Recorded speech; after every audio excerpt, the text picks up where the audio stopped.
বাবা মায়ের ব্যক্তিত্বেই গড়ে ওঠে সন্তানের ভাগ্য। যে বাবা মায়ের সম্পর্ক যত সুমধুর মজবুত, সেই সন্তানের ভবিষ্যৎ তত সুন্দর। যে বাবা মা ব্যক্তি হিসেবে যতটা শালীন, ব্যক্তিত্ববান, তাদের সন্তান ততটাই উন্নত মানসিকতা, চরিত্রবান এবং সুন্দর ব্যক্তিত্বের অধিকারী হয়ে ওঠে। বাচ্চারা অনুকরণ, অনুশীলন প্রিয় হয়, আর তাদের জীবনের প্রথম শিক্ষক তাদের বাবা মা। সন্তান তার বাচনভঙ্গি, কাজ কৌশল সব কিছুই শেখে তার বাবা মায়ের কাছ থেকে। বাবা মায়ের আচরণের প্রভাব সন্তানের ব্যক্তিত্বের উপরে প্রধান প্রভাব বিস্তার করে। বাবা মা একে অপরের প্রতি কতটা শ্রদ্ধাশীল, বিনয়ী, যত্নশীল, তারা কতটা নীতিবান, সামাজিক, তা একজন সন্তানের ভালো মানুষ হয়ে ওঠার পেছনে প্রধান উপাদান হিসেবে কাজ করে। যদি কোনো সন্তান দেখে তার বাবা মা অনৈতিক কর্মকাণ্ডে লিপ্ত, তাদের বাচনভঙ্গি অশালীন, সন্তানের মাঝেও সেই আচরণের প্রভাব বিস্তার করে।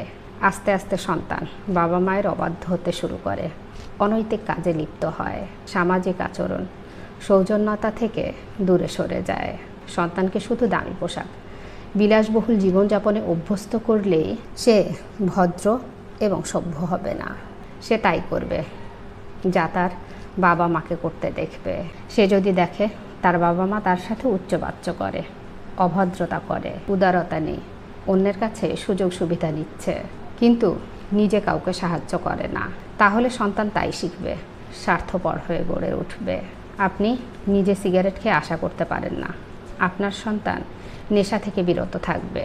আপনি দ্বিচারিতা করে আশা করতে পারেন না আপনার সন্তান চরিত্রবান হবে, কারণ আপনার চারিত্রিক বৈশিষ্ট্য সন্তানের মাঝে প্রকাশ পাবেই।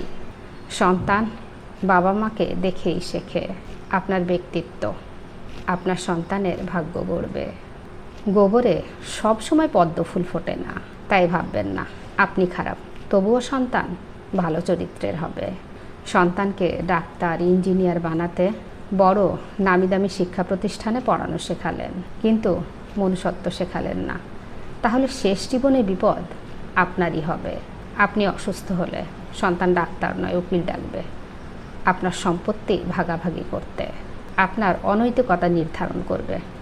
আপনার সন্তান আপনাকে শেষ বয়সে সেবা করবে নাকি বৃদ্ধাশ্রমে পাঠাবে।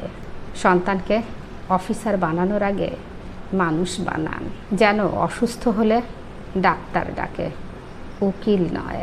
ভিডিওটি দেখার জন্য অসংখ্য ধন্যবাদ। ভিডিওটি ভালো লাগলে একটি শেয়ার করে পাশে থাকবেন। আসসালামু আলাইকুম।